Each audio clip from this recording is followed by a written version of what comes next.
그 피아노는 내 딸의 유품이니까 다시는 아무도 건드리지 마. 40년 전 가족의 모든 것이 사라진 그날 이후 한 남자의 시간은 멈춰버렸습니다. 멈춰버린 삶, 멈춰버린 피아노.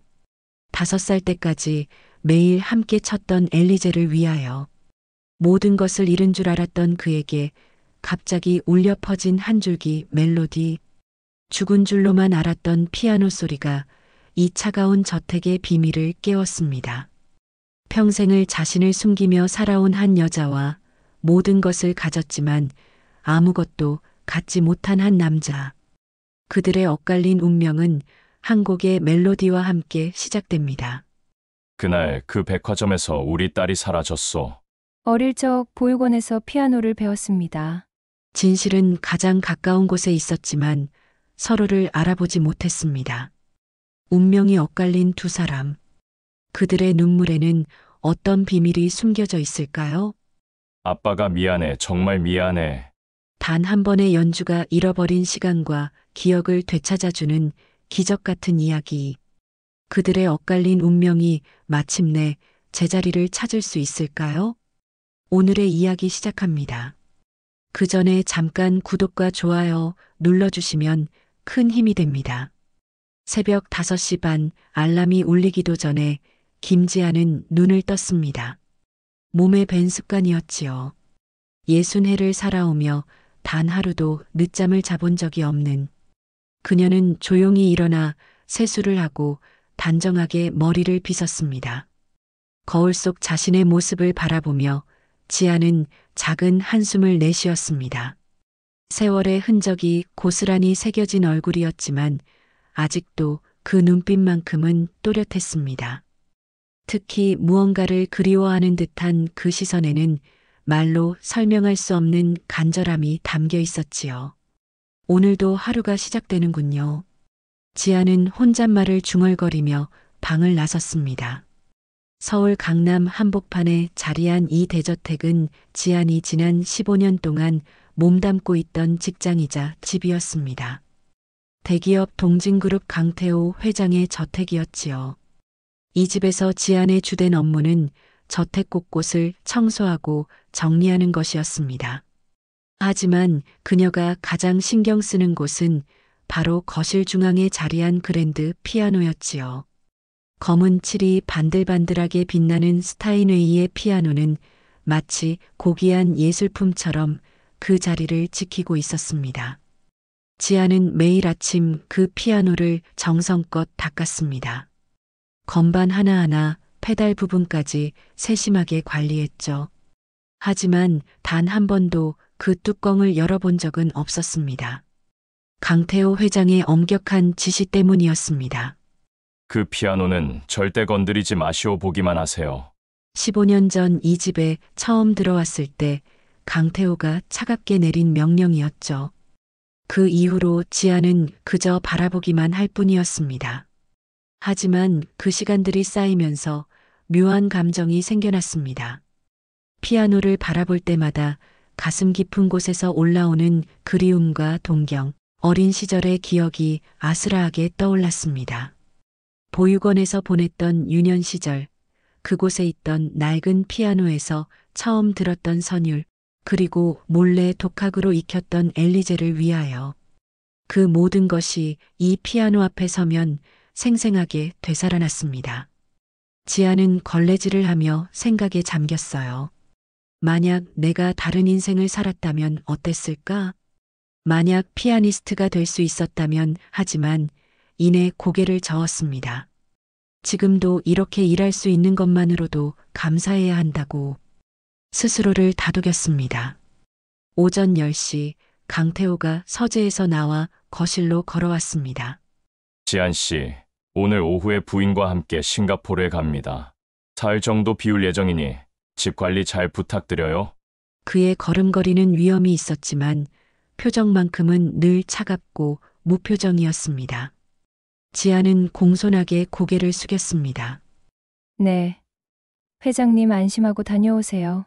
강태호는 더 이상 말없이 현관으로 향했고 곧 자동차 소리와 함께 저택은 고요해졌습니다. 혼자 남겨진 넓은 저택에서 지아는 평소보다 더 꼼꼼히 청소를 시작했습니다. 하지만 자꾸만 시선이 피아노로 향했어요. 주인이 없는 지금 왜인지 그 피아노가 평소보다 더 간절하게 자신을 부르는 것 같았죠. 저녁 무렵 저택은 완전한 정적에 휩싸였습니다. 지아는 간단히 혼자만의 저녁을 차려 먹고는 거실로 나왔습니다. 석양이 들이우는 거실, 그 중앙에 서 있는 그랜드 피아노가 유독 눈부시게 보였습니다. 검은 칠에 스며드는 노을빛이 마치 피아노 자체가 빛을 발하는 것처럼 신비로워 보였지요.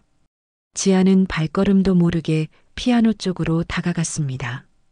15년 동안 단 한 번도 열어보지 못했던 이 뚜껑. 지안의 목소리에는 간절함이 배어 있었습니다. 손을 뻗어 피아노 뚜껑에 살짝 닿았습니다. 차가운 감촉이 손끝을 통해 전해졌어요.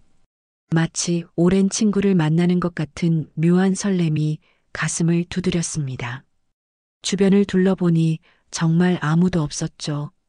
지아는 마음속 깊은 곳에서 올라오는 충동을 억누를 수 없었습니다. 단 한 번만이라도 떨리는 손으로 피아노 뚜껑을 천천히 열었습니다. 하얀 건반과 검은 건반이 질서정연하게 배열된 모습이 눈앞에 펼쳐졌죠. 마치 40년 전 보육원에서 보았던 그 피아노가 되살아난 것 같았습니다. 지아는 조심스럽게 피아노 의자에 앉았어요. 등받이가 없는 원형 의자였지만 예상보다 편안했습니다. 손을 건반 위에 올려놓으니 온몸에 전율이 흘렀습니다. 이 감촉, 이 떨림을 얼마나 그리워했던가. 지안의 입술에서 작은 속삭임이 새어나왔어요. 엘리제를 위하여. 입 밖으로 작게 중얼거리며 그녀는 첫 음을 눌렀습니다. 미 레샵 미 도샵라. 베토벤의 유명한 선율이 저택을 가득 메웠습니다. 처음엔 서툴렀지만 점점 손가락이 기억을 되찾아갔습니다. 음악이 흘러나오면서 지안의 마음도 함께 열렸어요. 보육원에서 보냈던 유년 시절의 기억, 야밤에 몰래 낡은 피아노를 치던 순간들이 생생하게 되살아났습니다. 눈물이 볼을 타고 흘러내렸지만 지아는 연주를 멈추지 않았습니다. 그런데 그때였습니다. 집 어딘가에서 희미한 인기척이 들려왔어요. 지아는 깜짝 놀라 연주를 멈췄습니다. 하지만 다시 귀를 기울여도 아무 소리가 들리지 않았어요. 바람 소리였을까요? 아니면 자신의 착각이었을까요? 지아는 다시 연주를 이어갔습니다. 이번엔 더욱 깊이 몰입했죠. 마치 자신이 콘서트홀에서 연주하는 피아니스트가 된 것 같은 착각에 빠졌습니다. 손가락 끝에서 흘러나오는 선율은 점점 더 아름다워졌어요. 하지만 지안이 모르는 사이 저택 2층 서재에서는 누군가가 그 연주를 듣고 있었습니다. 싱가포르행 항공편이 기상 악화로 연기되면서 급하게 돌아온 강태호였습니다. 그는 아내만 먼저 보내고 혼자 조용히 집으로 돌아와 서재에서 업무를 보던 중이었지요. 처음 피아노 소리가 들려왔을 때 강태호는 깜짝 놀랐습니다. 분명 집에는 지안 외에는 아무도 없을 텐데. 게다가 그 피아노는 아무도 건드리지 말라고 엄격히 지시했던 것이었죠. 화가 치밀어 올랐지만 연주되는 곡을 듣는 순간 그의 발걸음이 멈췄습니다. 엘리제를 위하여. 그것도 아주 오래전 기억 속에서 들었던 그 연주와 똑같은 느낌이었어요. 강태호의 얼굴에 묘한 표정이 스쳤습니다. 마치 잊고 있던 무언가가 되살아나는 것 같은 그런 감정이었죠. 연주가 끝나갈 무렵 계단에서 발걸음 소리가 들려왔습니다. 지아는 순간 얼어붙었어요. 누가 이 피아노를 건드리랬소? 거실로 성큼 내려오는 강태호의 목소리는 차갑고 날카로웠습니다. 평소보다 몇 배는 더 무서운 음성이었어요. 지아는 깜짝 놀라 벌떡 일어나며 피아노 뚜껑을 황급히 닫으려 했지만 이미 늦었습니다. 여긴 연주회장이 아니야. 강태호가 거실에 나타났을 때 그의 얼굴은 분노로 일그러져 있었어요. 하지만 지안을 바라보는 순간 그 표정에 미묘한 변화가 있었습니다. 마치 무언가에 사로잡힌 듯한 시선이었지요. 죄송합니다, 회장님. 정말 죄송해요. 지안은 온몸을 떨며 깊숙이 고개를 숙였습니다. 15년 동안 단 한 번도 어기지 않았던 규칙을 어긴 것에 대한 죄책감과 두려움이 한꺼번에 몰려왔습니다.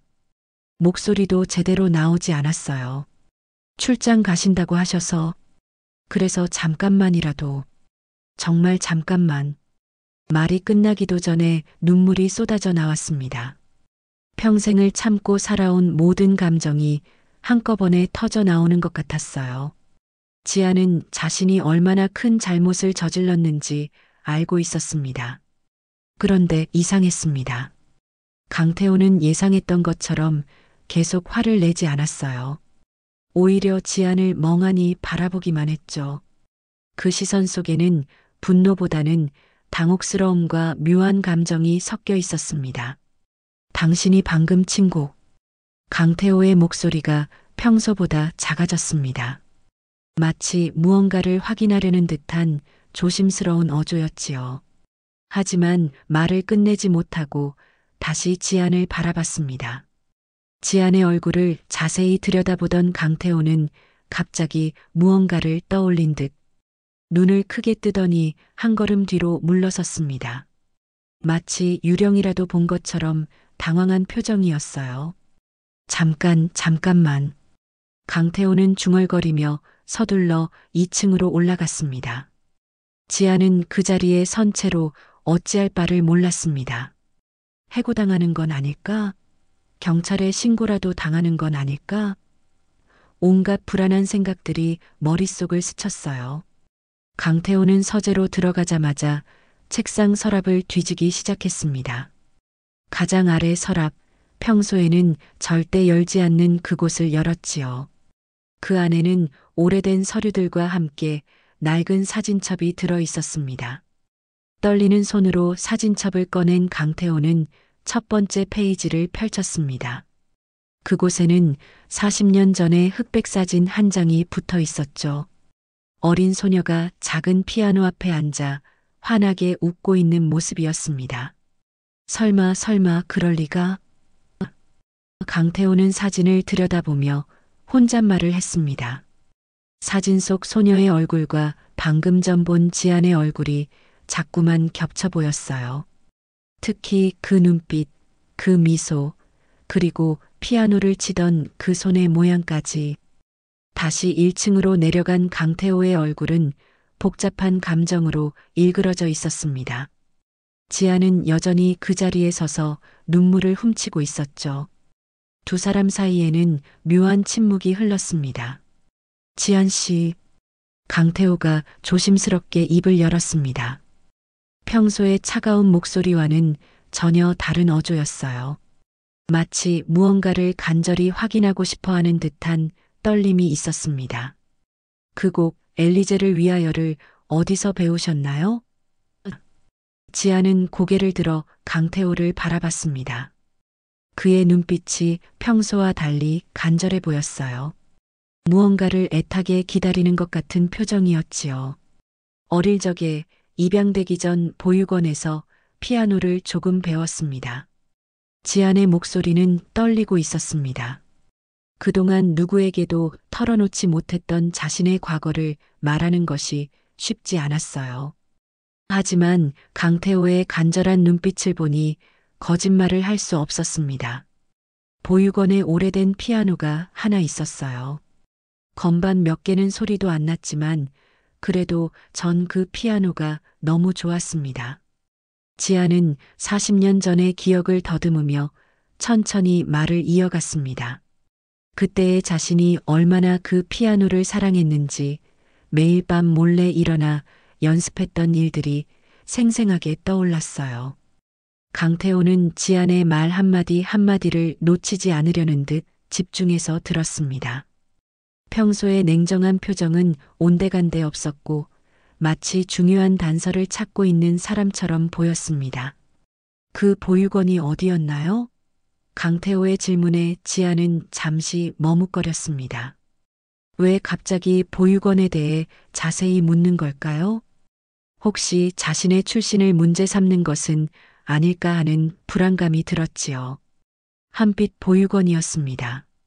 지안이 조심스럽게 대답했습니다. 지금은 없어졌지만 서울 마포구에 있었던. 강태호가 그 이름을 따라 중얼거리는 순간 그의 얼굴색이 확연히 변했어요. 마치 벼락이라도 맞은 것처럼 충격적인 표정이었습니다. 두 눈이 크게 떠지더니 입술이 미세하게 떨렸습니다. 혹시 그 보육원에 언제부터 계셨나요? 그리고 몇 살 때까지? 강태호의 질문은 점점 더 구체적이고 절박해졌습니다. 지아는 그런 그의 모습이 낯설면서도 무서웠습니다. 도대체 왜 이런 것을 묻는 것일까요? 기억이 정확하지는 않지만 5살쯤 들어가서 10살 때 입양되었습니다. 그러니까 5년 정도 있었지요. 지안이 대답하자 강태호는 완전히 말을 잃었습니다. 그는 벽에 기대서 깊은 숨을 몰아쉬었어요. 마치 현실을 받아들이기 힘들어하는 것 같았죠. 며칠이 지났습니다. 그 후로 강태호의 행동은 확연히 달라졌습니다. 평소라면 지안과 마주쳐도 간단한 인사만 나누고 지나갔는데 이번에는 유독 지안을 유심히 관찰하기 시작했습니다. 지안 씨, 차 한 잔 준비해 주실까요?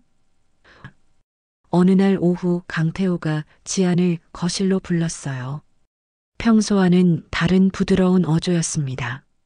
지안은 정성스럽게 차를 우려서 가져다 드렸습니다. 여기 앉으세요. 강태호가 지안에게 자신의 맞은편 소파에 앉으라고 했습니다. 이런 일은 15년 동안 단 한 번도 없었던 일이었어요. 지안은 당황하며 조심스럽게 소파 끝자리에 앉았습니다. 그 피아노를 어떻게 그렇게 잘 치실 수 있었나요? 강태호의 질문에 지안은 더욱 당황했습니다. 며칠 전 일로 해고당하는 줄 알았는데 오히려 이런 대화를 나누게 될 줄은 몰랐어요. 잘 친 게 아니에요. 그냥 어릴 때 익힌 걸 겨우 기억해낸 것뿐이죠. 정말 죄송했습니다. 아니에요. 정말 잘 치셨어요. 마치 전문가처럼. 강태호의 말에 지아는 고개를 들어 그를 바라봤습니다. 그의 눈빛에는 묘한 감정이 흐르고 있었어요. 그리움과 슬픔, 그리고 간절함이 뒤섞인 복잡한 감정이었죠. 혹시 보육원에서 다른 아이들과 함께 피아노를 배웠나요? 아니면 혼자서? 대부분 혼자 연습했어요. 다른 아이들은 별로 관심이 없었거든요. 저만 유독 피아노에 빠져 있었죠. 지안의 대답을 들은 강태호는 깊은 한숨을 내쉬었습니다. 그리고는 지안의 얼굴을 더욱 자세히 들여다보았습니다. 마치 무언가를 확인하려는 듯한 시선이었죠. 혹시 기억나는 게 있나요? 보육원에 오기 전에 일 말이에요. 잘 기억나지 않아요. 너무 어렸으니까요. 다만, 지아는 잠시 말을 멈추고 자신의 오른손 등을 바라봤습니다. 그곳에는 작은 점 하나가 있었어요. 이 점만큼은 기억이 나요. 어렸을 때 누군가가 이 점을 보면서 웃어주던 기억이 희미하게. 강태호의 시선이 지안의 손등으로 향했습니다. 그 작은 점을 본 순간 그의 얼굴이 완전히 굳어버렸습니다. 그날 밤 강태호는 침실에서 뒤척였습니다. 지안의 손등에서 본 그 작은 점이 계속 머릿속을 맴돌았어요. 분명히 기억하고 있었습니다. 40년 전 자신의 딸 손등에도 똑같은 자리에 똑같은 점이 있었다는 것을. 여보, 아직 안 주무세요? 늦은 시간 싱가포르 출장에서 돌아온 아내 정미선이 침실로 들어왔습니다. 강태호는 침대에서 일어나 앉으며 아내를 바라봤습니다. 그의 얼굴에는 복잡한 감정이 서려 있었어요. 미선아, 나한테 중요한 얘기가 있어. 강태호의 진지한 어조에 정미선도 자리에 앉았습니다. 결혼 35년 동안 남편의 이런 모습은 처음 보는 것 같았어요. 무슨 일이라도 생긴 걸까? 우리 집 가정부 지한 씨 말이야. 혹시 그 여자가 말을 시작하려던 강태호가 잠시 멈췄습니다.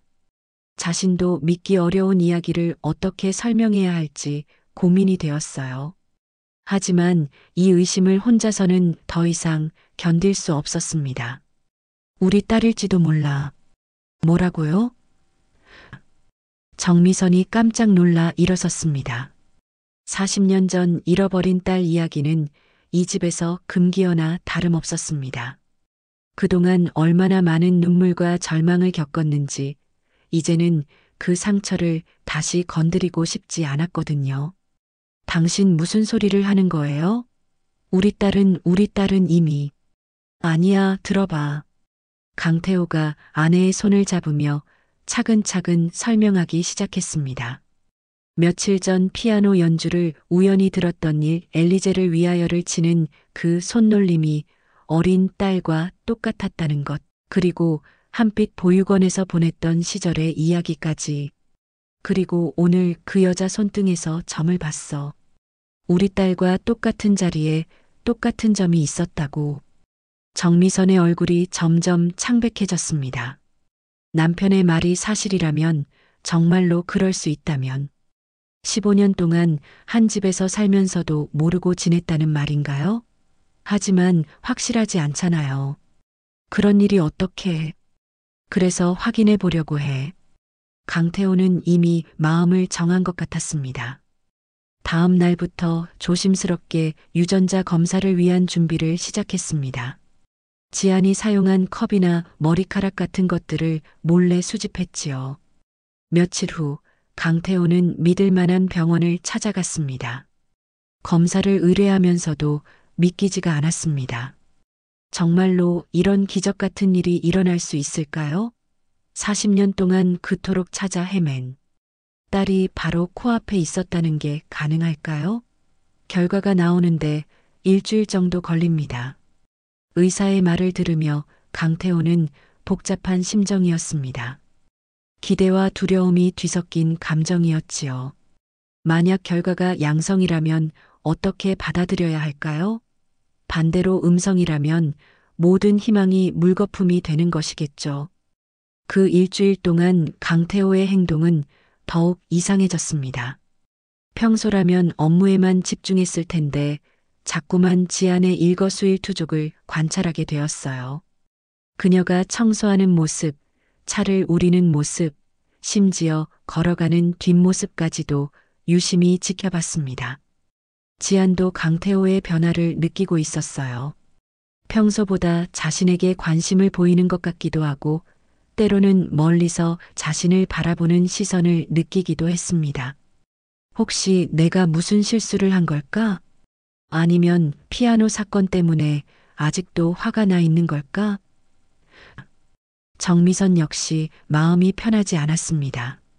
남편이 혹시나 해서 시작한 일이지만 정말로 그 결과가 양성으로 나온다면 어떻게 해야 할까요? 40년 동안 가정부로 지낸 그 여자가 정말 자신의 딸이라면. 드디어 일주일이 지났습니다. 강태호는 떨리는 손으로 병원에 전화를 걸었어요. 검사 결과를 확인하러 오라는 연락을 받고 서둘러 병원으로 향했습니다. 검사 결과를 말씀드리겠습니다. 의사가 봉투에서 서류를 꺼내는 모습을 보며 강태호의 심장이 터질 것 같았어요. 이 순간이 자신의 인생을 완전히 바꿀 수도 있다는 생각이 들었습니다. 친자 확률은 99.99%입니다. 거의 확실한 친자 관계로 판단됩니다. 그 말을 들은 순간 강태호는 의자에 주저앉았습니다. 머릿속이 하얗게 되었어요. 정말로 지안이 자신의 딸이었던 것입니다. 40년 동안 찾아 헤맨 딸이 15년째 자신의 집에서 가정부로 일하고 있었다는 믿기 힘든 현실이었지요. 병원에서 돌아온 강태호는 며칠 동안 어떻게 이 사실을 털어놓을지 고민에 빠졌습니다. 40년 만에 찾은 딸에게 어떤 말부터 해야 할까요? 그동안 가정부로 부려온 자신을 용서받을 수 있을까요? 무엇보다 지안이 이 충격적인 사실을 받아들일 수 있을까요? 모든 것이 조심스러웠습니다. 가슴속에 끓어오르는 감정을 억누르며 그는 최선을 다해 침착함을 유지하려 노력했어요. 머릿속으로 수십 번, 수백 번 시뮬레이션을 돌렸습니다. 어떤 단어를 선택해야 지안에게 상처를 주지 않고 이 엄청난 진실을 전할 수 있을지 밤늦도록 잠 못 이루며 고민하고 또 고민했지요. 어느 조용한 오후 강태호는 마침내 용기를 냈습니다. 지안이 거실 청소를 마치고 있을 때 그녀를 불렀어요. 지안 씨, 잠깐 앉으세요. 중요한 말씀이 있습니다. 강태호의 진지한 어조에 지안은 긴장했습니다. 혹시 자신이 무슨 실수라도 했을까요? 아니면 정말로 해고당하는 것은 아닐까요? 조심스럽게 소파에 앉으며 강태호를 바라보았습니다. 이 말을 어떻게 시작해야 할지 모르겠습니다. 강태호의 목소리는 떨리고 있었습니다. 평소에 냉정하고 위험 있는 모습과는 완전히 다른 모습이었지요. 마치 무언가에 크게 동요한 사람처럼 보였습니다. 그대가 혹시 내 딸일지도 몰라. 네, 뭐라고요? 지아는 자신의 귀를 의심했습니다. 방금 뭐라고 하신 것일까요? 자신이 강태호 회장의 딸이라니. 그런 말도 안 되는 이야기가 어디 있나요? 40년 전 백화점에서 잃어버린 자신의 딸 이야기. 당신의 나이, 당신이 보육원에서 보낸 시절, 손등의 점, 그리고 그 피아노 연주까지. 강태호는 차근차근 설명해 나갔습니다. 유전자 검사까지 했다는 이야기를 들었을 때 지아는 완전히 말을 잃었습니다. 이런 일이 정말 가능한 걸까요? 그럴 리가 없어요. 그럴 리가 없어요. 지아는 고개를 마구 저으며 자리에서 벌떡 일어났습니다. 받아들일 수 없는 이야기였어요. 자신이 그토록 존경하고 두려워했던 강태호 회장의 딸이라니, 그건 너무나도 비현실적인 이야기였습니다. 평생을 혼자 살아오며 느꼈던 그 서러움이 한꺼번에 터져 나왔습니다. 저는 그냥 버려진 아이였을 뿐인데요. 아무도 찾지 않던 아이였는데. 지안의 목소리에는 40년 동안 쌓인 외로움과 상처가 고스란히 담겨 있었어요. 눈물이 차오르며 시야가 흐릿해졌습니다. 아니에요. 우리가 얼마나 찾아 헤맸는지 몰라. 얼마나 그리워했는지. 강태호도 감정이 북받쳐 올랐습니다. 40년 동안 단 하루도 딸 생각을 안 한 날이 없었어요. 거리에서 비슷한 나이의 여자를 보면 혹시나 하며 뒤따라가 본 적도 수없이 많았죠. 그의 눈에도 눈물이 고이기 시작했습니다. 당신이 피아노를 치던 그 손놀림. 그건 분명 우리 딸과 똑같았어요. 그의 목소리는 더 이상 회장의 위엄이 아닌 한없이 슬픈 아버지의 절규였습니다. 5살 때까지 매일 함께 쳤던 그 엘리제를 위하여. 그 곡만큼은 당신이 내 딸이라는 증거야. 그 말을 듣는 순간 지안의 마음속 깊은 곳에서 뭔가가 꿈틀거렸습니다. 희미한 기억 속에서 누군가와 함께 피아노를 쳤던 순간들이 떠올랐어요. 작은 손으로 서툰 건반을 누르면 누군가 옆에서 활짝 웃어주던 얼굴, 따스하고 다정한 목소리로 미레미 음을 가르쳐주던 기억이 스쳐 지나갔습니다. 그게 당신이었던가요? 지아는 강태호의 얼굴을 멍하니 바라보았습니다. 그의 눈빛은 더 이상 차갑지 않았고 오랜 세월을 기다려온 사람의 애틋함으로 가득 차 있었지요. 이제라도 찾은 게 기적이에요. 강태호는 더 이상 참을 수 없었습니다. 그는 조심스럽게 지안에게 다가가 그녀를 끌어안았어요. 40년 만에 안는 딸의 품은 여전히 따뜻했습니다. 지안의 온몸이 굳었지만 그 온기는 낯설지 않았어요. 잊고 지냈던 유년의 향기, 부모님의 품에서 느껴지는 것과 같은 안전한 느낌이 지안의 마음을 감쌌습니다. 두 사람 모두 눈물을 흘렸습니다. 아빠가 미안해, 정말 미안해. 강태호의 눈물 섞인 사과를 듣고 나서야 지안은 이것이 현실임을 받아들이기 시작했습니다. 평생 한 번도 불러본 적 없던 그 단어, 아빠라는 말이 목구멍까지 올라왔지만 쉽게 나오지 않았어요.